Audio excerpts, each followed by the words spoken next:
Welcome everybody to the Leo Zagami show special. Today we will be summarizing and discussing in maximum 20 minutes the secrets of the one world religion that is being established right now as we speak from the Vatican with Pope Francis and his loyal Jesuits and Freemasons all over the world. We will be talking about this in a second, but it all started in 1986. 20 years after the year zero of Satanism, 1966, which of course started after the end of the Second Vatican Council, which ended up officially in December 1965. I talk about some of these subjects, of course, in my books. I will suggest in particular volume 6.66 of my Confessions, if you want to check more about the insights of what really went on behind the scene, also in relationship with Freemasonry. I will also advise you to check out volume 2 of my Confessions. And of course, Pope Francis, the last Pope, is always, even to this day, a almost prophetic book. So we are kickstarting this show with what happened in 1986. It was a very special day in a place called Assisi, known because it, of course, the birthplace of the most known saint of all time, probably Saint Francis of Assisi. Pope John Paul II organized the first World Day of Prayer for Peace in Assisi in October 1986. It was the 27th of October 1986, and 160 religious leaders met together with Pope Francis to start gradually this molding of the one world religion, which of course in 2020 brought Pope Francis again in Assisi for the signing of the encyclica Fratelli Tutti, an almost Masonic encyclica because the name means all brothers. But let's start from that very important day in 1986 with the heretic John Paul II kick-started this process. Their spiritual riches, of which their religions are the main and essential expression. Here again we find a clear expression of Anti-Pope John Paul II's apostasy. He says that God makes himself present through the spiritual riches of peoples, of which their religions are the main expression. This means that God makes himself present to peoples through non-Christian religions, which means that non-Christian religions are true and inspired by God. Pope Pius VIII, May 24, 1829. Against these experienced sophists, the people must be taught that the profession of the Catholic faith is uniquely true. As the Apostle proclaims, one Lord, one faith, one baptism. In addition to the volumes worth of speeches and writings which express Anti-Pope John Paul II's religious indifferentism and total apostasy, there are a host of actions that cannot be overlooked. The most notorious of these actions was the Assisi World Day of Prayer for Peace on October 27, 1986. On this day, Anti-Pope John Paul II prayed with over 130 different religious leaders, thereby repudiating the teaching of Scripture and the 2,000-year teaching of the Catholic Church outlawing prayer with false religions. During this meeting, the Dalai Lama placed a Buddhist statue on the tabernacle in the Church of St. Francis. Among the various false religious leaders at Assisi were rabbis, Islamic muftis, Buddhist monks, Shintoists, assorted Protestant ministers, animists, Jainists, and others. During the meeting, a member of each false religion came forward and offered a prayer for peace. The animist leader prayed to the Great Thumb. Amid this tremendous display of apostasy, no prayer was offered by Anti-Pope John Paul II for the conversion of these infidels, heretics, and pagans.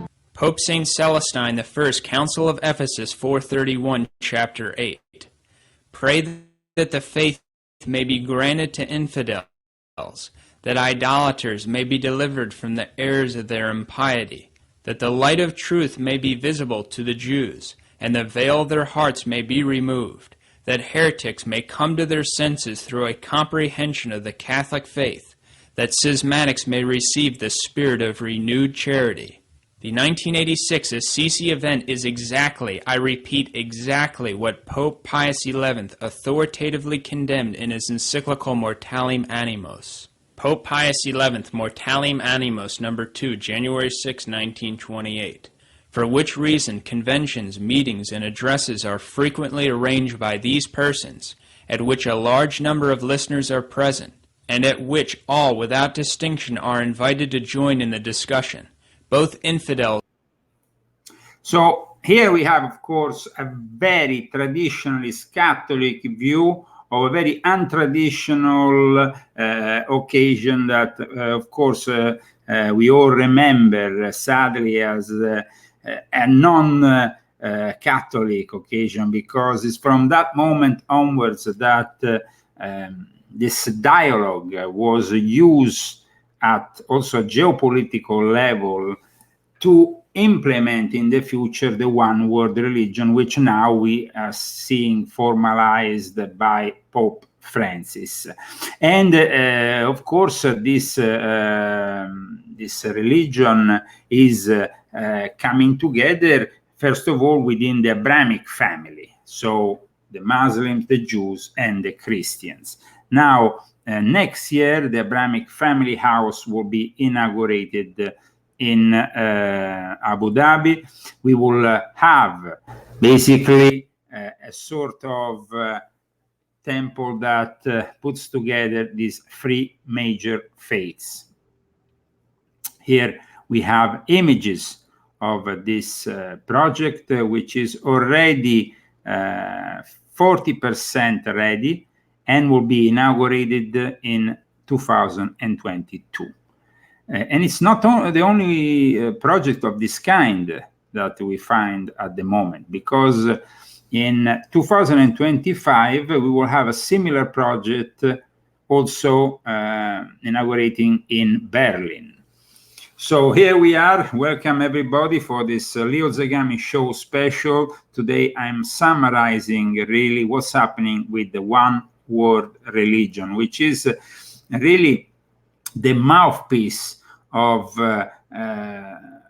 something satanic that wants to destroy the identity of Christianity, but not only. I think that all the faiths that are involved with this dangerous project are risking their own identity, because in the end they will be simply put aside when the one religion that is accepted by everybody today is ultimately going to take over. And that religion is, of course, science and the artificial intelligence that will be guiding it for the next few decades to results which are, of course, uncertain, unknown to all of us.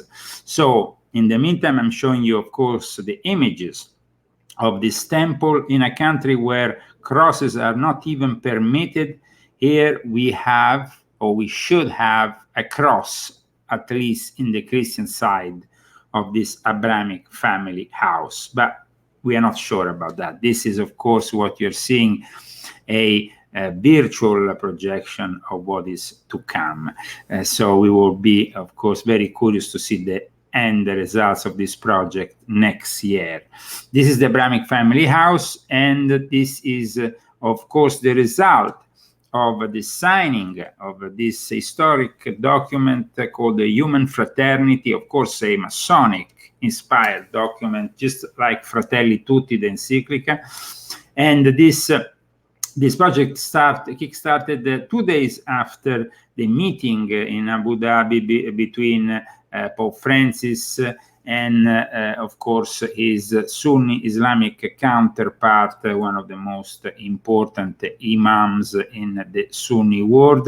2 days later, on the 6th of February, they decided to build this monstrosity, this temple, which in reality is being constructed in time for receiving the Antichrist and for merging all faiths together in this project, which we've been talking about for years. At least myself, in my books, in my shows, I've been focusing very much on the merging, especially of Christianity and Islam. And Islam, of course, is something that is very close to the hearts of the Jesuits. So I wanted to show you Father Thomas Michel, who explains his love for Islam. He used to be the head of the interreligious dialogue, the secretary for the interreligious dialogue of the Company of Jesus. He was very close to John Paul II when he made his meeting in Assisi. Let's listen with his words what this love for Islam is all about from a senior Jesuit like Father Thomas Michel, who of course has made also the fourth vow. Before we get started, let me ask, there are a lot of students in the back. There's lots of room down here on the floor. If you don't feel too conspicuous sitting here, it'd be great to have down here rather than standing. So, thank you. Any takers? No. Okay, I tried. So greetings everyone and welcome. Assalamu alaikum. On behalf of the University of Scranton, I want to welcome you all, students, faculty, administrators, and members of our local community. We have a bit of everyone here tonight. My name is Christian Crocus, and I teach in the theology department here at the university. We're very fortunate tonight to have a wonderful guest speaker, Father Thomas Michel, but before I introduce him properly, I just want to thank a couple of our sponsors. From the University of Scranton, I'd like to thank especially the Theology Department and the Office of Multicultural Affairs. And from outside the university, I want to thank Ebru TV, who is here recording the session, and it will appear on a Turkish television channel, and also the Peace Islands Institute. But I especially want to thank the donors who have been the university's primary partners in coordinating and funding this event. The Golden Generation Retreat Center. It's a local institute which is dedicated to interreligious and intercultural dialogue and understanding from a Turkish Muslim tradition perspective. So this should already anticipate the mood of this speech. For those who have just tuned in, this is a special that summarizes really what the One World Religion is all about. On the 4th of February 2018, Pope Francis signed the infamous Human Fraternity document in the United Arab Emirates. This document is really the ultimate result of these ongoing discussions that have been lingering for years in the world of the so-called interreligious dialogue. And one of the main figures is professor, because he teaches at the Georgetown University, Thomas Michel, which I also had the opportunity to meet personally in Oslo, Norway. And I think Mr. Aksoy might like to say a word about the Golden Generation Retreat Center before we introduce Father Michel. So, Mr. Aksoy, if you'd like to say something. Thank you. Here we can, of course, forward to the speech of Thomas Michel.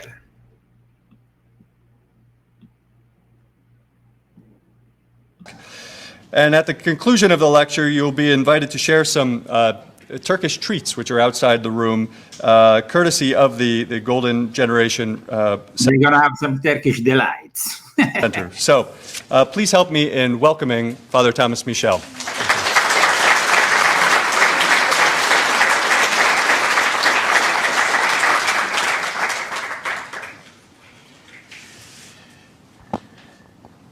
Good evening, everyone. Thank you all for coming this evening. I'm really, it's amazing to see so many of you here. And thank you for turning out this evening. I want to thank the people at University of Scranton for inviting me to speak and to share with you some of the things that I've learned during the many years that I've lived and worked with Muslims. I should probably, well, Christian has stolen a bit of my thunder, but I want to tell you a little bit of who I am, how I got into this. What I've been doing, as you heard, I'm a Catholic priest and a Jesuit. I've just started working at the Jesuit Theological Center in Georgetown, Woodstock Theological Center. But for the past 40 years or so, I spent my time involved with Muslims.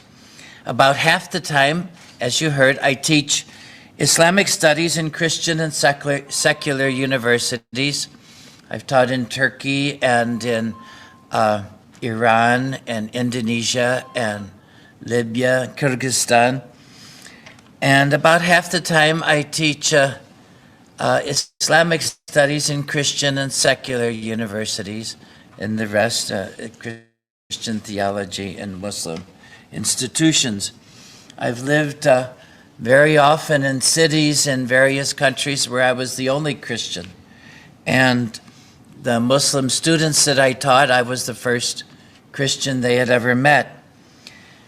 It was actually at the suggestion of Muslims that I got into this work. I was in Indonesia. I was teaching. I wound up in Indonesia because I was ordained a diocesan priest in St. Louis. I was working in a parish, and my bishop had been at the council with a bishop from Indonesia, and he said, "Could you send me a priest to teach English in the seminary and in the teachers' college we have there?"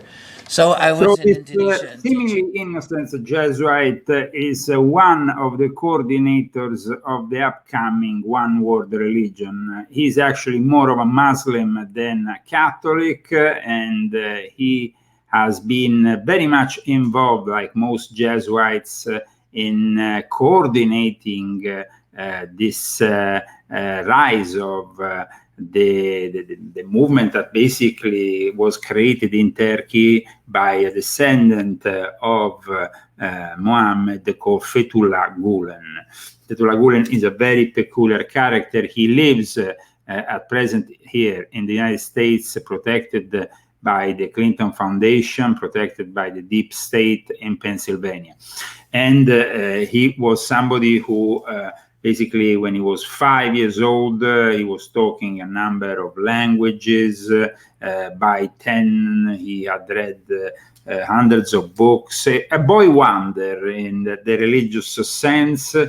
Something was very weird, though, with him, always obsessed with entities, with what he still today, of course, like all Muslims, defines as genes. So this is basically Thomas Michel's link to the Muslim world, this very powerful Turkish movement that participated in the failed coup d'etat that we had 5 years ago in Turkey. Let's move on, because in this one world religion, of course, we have also Freemasonry heavily involved. And there is a figure in particular who comes from Austria.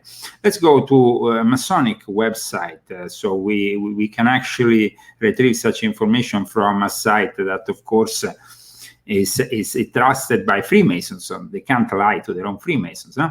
Michael Eric Benninger is the author of this Lodge und Altar book that came out a couple of years ago, but the weird thing about him is that he used to be a diplomat, and then suddenly, after the death of his wife in 2009, he actually became a priest, and he was moved to the Vatican, becoming a Monsignor and in charge of the interreligious dialogue. And he made this presentation of the book with Grand Master Georg Semler,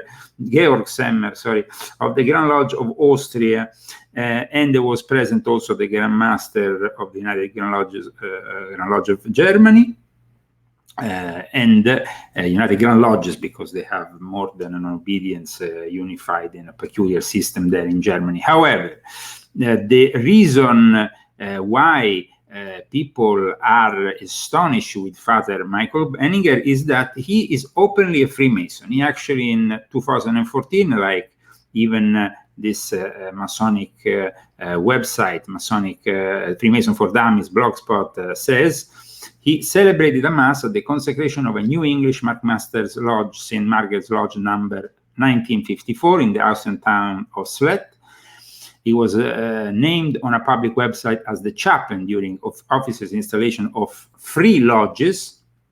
So I think it was the East Lancashire Grand Lodge that nominated him also, actually that showed these nominations, because he's actively, Masonically speaking, in, of course, in Austria. And also, like you can see here, the Vatican is involved, but even the Masonic site says that the Vatican, the Roman Curia, is packed with secret Masonic clergy, and all this is part of the one world religion. Why? Because he is being involved in the creation that is still ongoing of this one world religion, participating last year also to an important G20 Interfaith Forum right there in Saudi Arabia, where he also met with other important religious figures. So you see, there is always this link that basically brings us to Freemasons and Muslims. There's always this constant link. Officially, Freemasonry is considered an enemy of Islam, just as it's considered an enemy of the Catholic faith. But in reality, this important figure now in the Vatican is both a Freemason and a priest, and he will explain himself to us what he's really doing with a religion, because a religion for Michael Benninger has a new role, which is kind of weird. Religion should be religion, but for these people, religion is something else.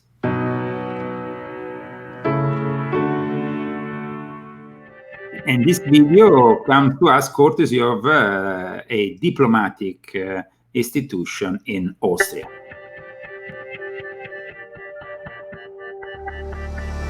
Good afternoon, everyone, and welcome to today's series of Diplomacy, Your Questions, Our Answers.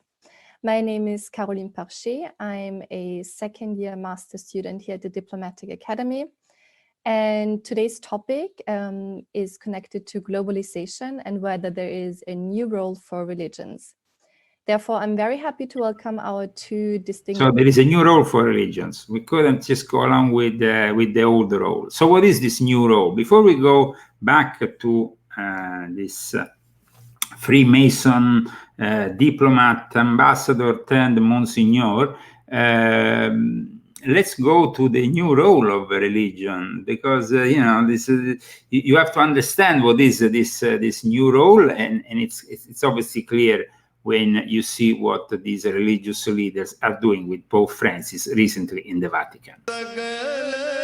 Calling on the world's faithful to join the fight to solve the climate crisis.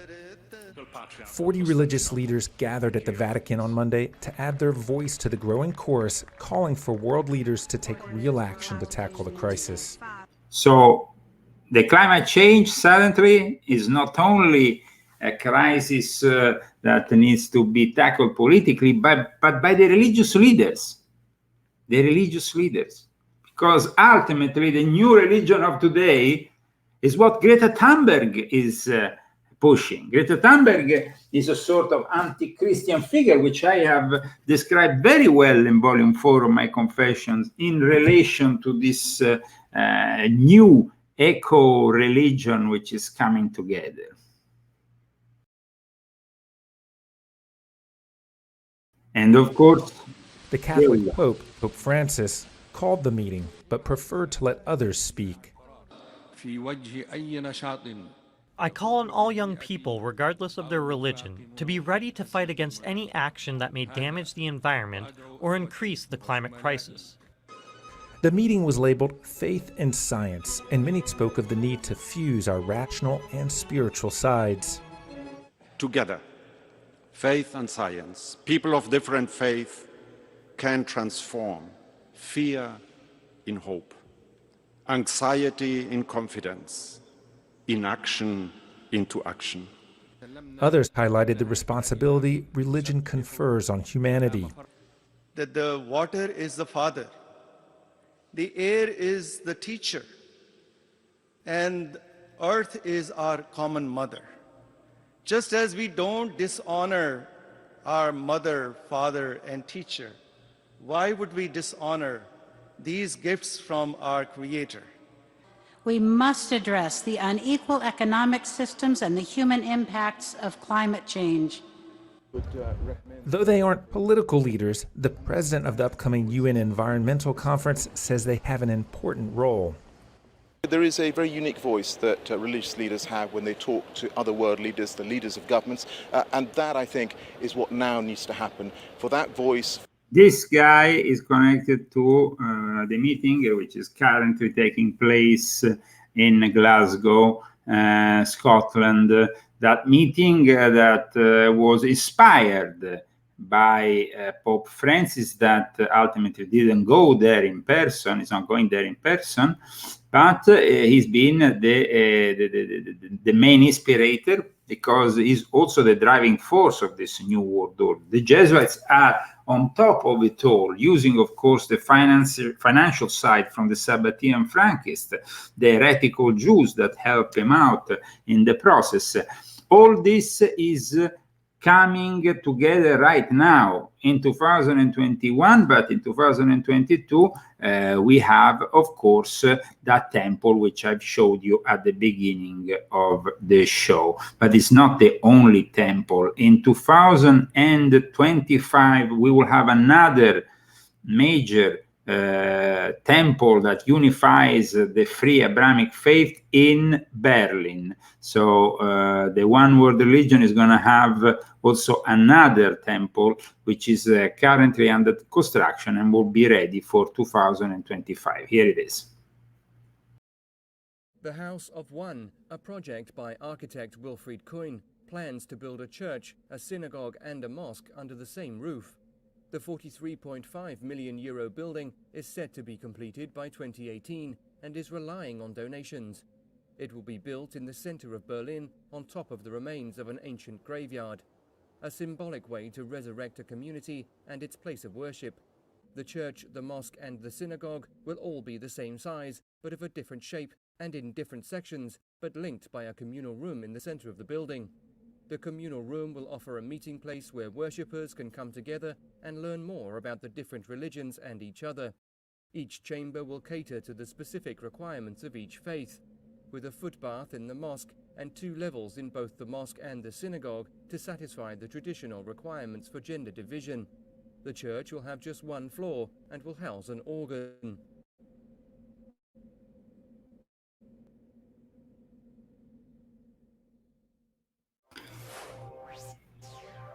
So here you have seen the One World Religion temple that is coming together in Berlin. Now let's continue to listen instead the words of Freemason and Monsignor. It's an ambiguous mix, but Father Michael Eric Weininger, who just recently launched his new controversial 500-page study entitled Lodge un altar, on the reconciliation of the Catholic Church and regular Freemasonry, is the protagonist of this video, which I will ask you to listen very carefully. Speakers for today, namely Father Michael Weininger, and our director here at the Diplomatic Academy, Ambassador Emil Brix. And I may now continue by shortly presenting them to you. We have Father Michael here, who is also a DA alumnus. And interestingly enough, he was in the same diploma program with Ambassador Briggs in the same year.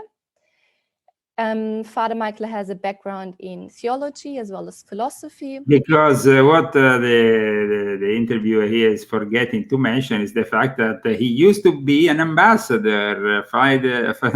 This priest is none other than a Freemason in disguise, working now in the Vatican, but of course part of this bigger project that transcends all borders and that is coming together mainly thanks to Freemasonry. Religion with this new way that is, of course, indicated by this very unusual Austrian priest becomes a tool that we need to understand now, with the words, of course, of Father Weniger. And already quite early on, he specialized in European politics and East-West relationship, but also in interreligious and intercultural dialogue. During his career, he has also held key positions at various Austrian diplomatic representations, for example, in Moscow, Kiev, Belgrade, Warsaw, and Madrid. And also he has worked at the Austrian Foreign Ministry here in Vienna. And at the present moment, Father Michael is a member of the Pontifical Council for Interreligious Dialogue, where he is entrusted with the dialogue with Islam. And he is covering about 70 countries all over the world, including all of Europe, the Caucasus region, Russia, Central Asia, and all of the Americas. Finally, he's also a member of the King Abdullah International Dialogue Center here in Vienna. And we're very happy to have him here speaking today.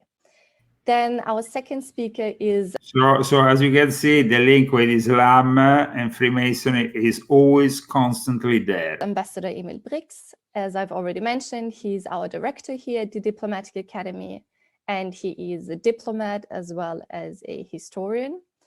And almost 40 years ago, I believe, if I'm correct, he entered the diplomatic service, the Austrian diplomatic service. And later on, he, among other things, he served as a political secretary in the parliament and also as the head of Cabinet Ministry of Science and Research. In his capacity as a diplomat, he served in various Austrian diplomatic representations, such as in Poland, UK, and Russia. And moreover, he has written several books and articles, and he's currently also the deputy chairman of the Institute for the Danube region and Central Europe. Now, a new role for religions in times of globalization. I believe that some religions have faced serious challenges recently, but just as well, new opportunities have appeared, especially now in times of the COVID-19 pandemic, in my opinion. I myself, for example, have followed various cases across Western and Central African countries where local communities became stakeholders and also sources of local resilience. In that sense, it appears to me that religions have adopted a, well, I would say, think globally, act locally strategy. And having said that, I would now like to hand over to you, Father Michael, and I would love to hear your opinion on religion's new role in globalization. Thank you. Thank you very much, Caroline, for your very noble presentation of my humble person. I'm very grateful to the organizers of this event, and in particular to His Excellency Ambassador Briggs for enabling this wonderful discussion, exchange of views on a very accurate and highly topical issue.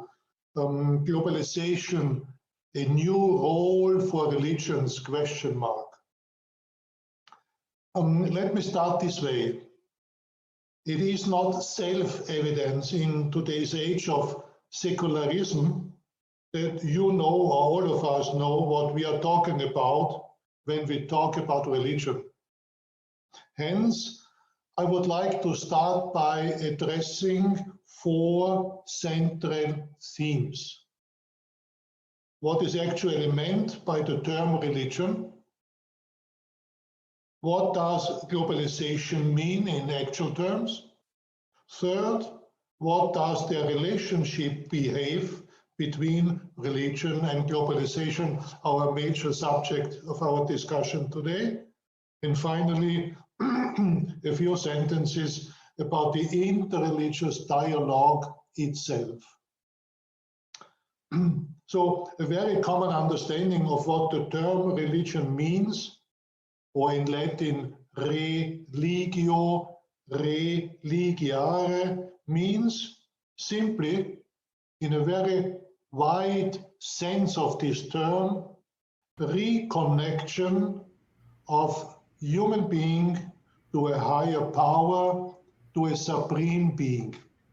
Now, let's remember that this Monsignor, who works for the interreligious dialogue of the pontifical, one of the most important institutions in his role with, of course, dialoguing mainly with Islam, is a Freemason.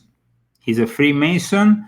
And this, to this day, that I know at least, Freemasonry is still not recognized as compatible with being a priest. So why is this guy allowed to be so open about his Masonic membership? We showed before also what Freemason Dummy said, and you can find, of course, on this subject articles that even myself wrote on leozagami.com.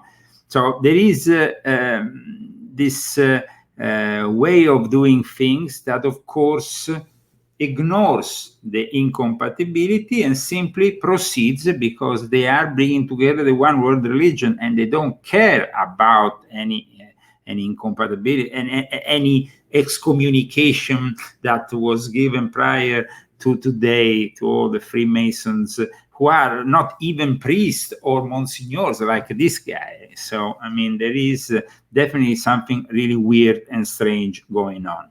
This special that today we have dedicated to this subject, of course, went well beyond what I thought would be a 20-minute special, but let's continue to listen to Father Benninger.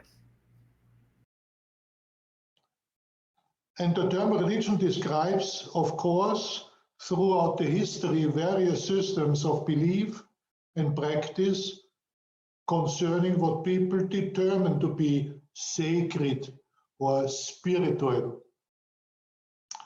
Throughout history and in societies across the world, leaders have used religious narratives, symbols, and traditions in an attempt to give more meaning to life and to using religious narratives to give more meaning to life. I mean, that doesn't sound very Christian, doesn't sound even very religious.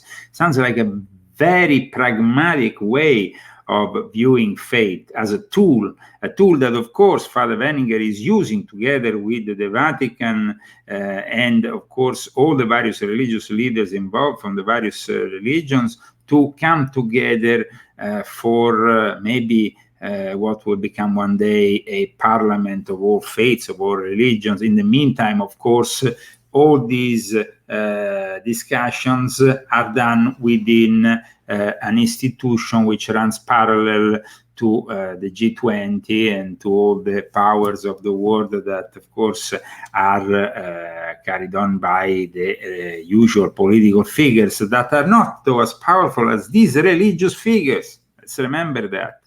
And somebody like Benninger is really a very important figure at the moment because he has, of course, the role of bringing together this project of the human fraternity, of Fratelli Tutti, to the next level, especially with the Muslim world, because Islam is what's really unifying now at the beginning. The project of Islam is the first Trojan horse towards the one world religion that ultimately is gonna unveil, controlled by an artificial intelligence, a cyber Satan. That's why, parallel to all this, the Vatican organizes meetings on artificial intelligence, transhumanism, with, of course, the usual Jesuits that have their own specialized offices and branches that are dealing with that. But let's continue to listen, Father Benninger. Understand what universe means, and to understand more or less what the fate of human being, of human mankind, with regard to being born, to live, and then to die, to pass away. More or less. In Jesus Christ, we have all the answers. While we live or die, God provides us all these answers. But for Michael Benninger here, to which reality, if there's any reality, and therefore a reality, if there is any reality. I mean, here we are really going through some, let's say, very unusual words from what we see as somebody who, at least on paper, is a priest. Religious experience always refers to a certain extent to the conviction or sensation that one is connected to a divine. In neutral term, to a divine. And this type of communication might be experienced when people are praying or meditating.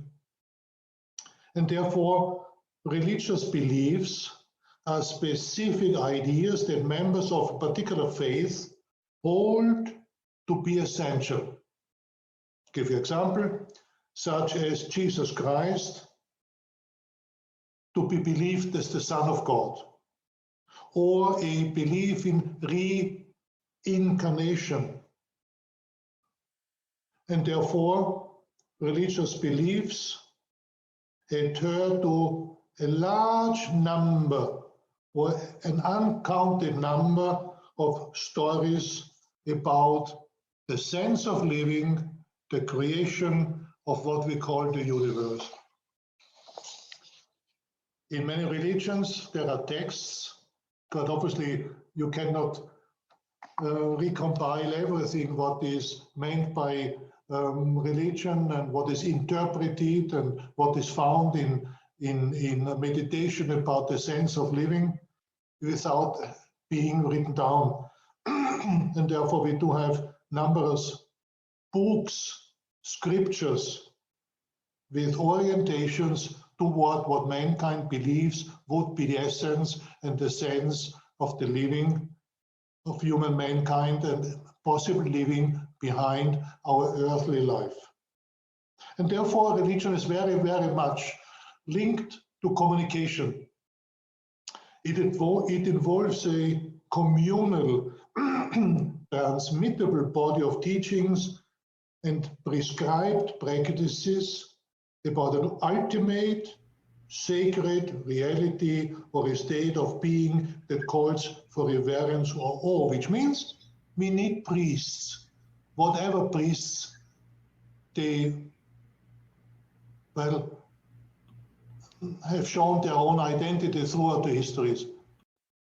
And religion is understood, therefore, to influence by divine servants, let's call them priests, to influence subjective well-being through various ways. The religious community gives people a sense of belonging and provides an important source of social support, of social identity. Religion gives people's lives a meaning and a purpose. And finally, religion encourages people to lead healthier lifestyles throughout the whole time of their earthly life. So this guy is the guy who is on top of the One World Religion project. For this reason, we have decided to dedicate him some time today within this brief special that the Leo Zagami show is dedicated to the one world religion. Now, secondly, I would like to come to the term globalization. I do believe every one of us has his own idea of what globalization could mean. I would like to quote the latest definition by the world-leading sociologists. Globalization, according to these sociologists, is an ongoing process that involves interconnected changes in the economic, cultural, social, and political spheres of society. And quite interesting, as a process, it involves the ever-increasing integration of all these aspects between nations, regions, communities, and even sometimes isolated places. And this process, quite interesting, very, very often ignores religion. Religion is no subject when it comes to discussions about globalized economy, about globalized trade, about globalized streams and flows of financial elements and power. And religion very often is not taken into consideration. Well, but it seems like religious leaders are pretty busy wanting to participate to what the geopolitical scene is offering at the moment.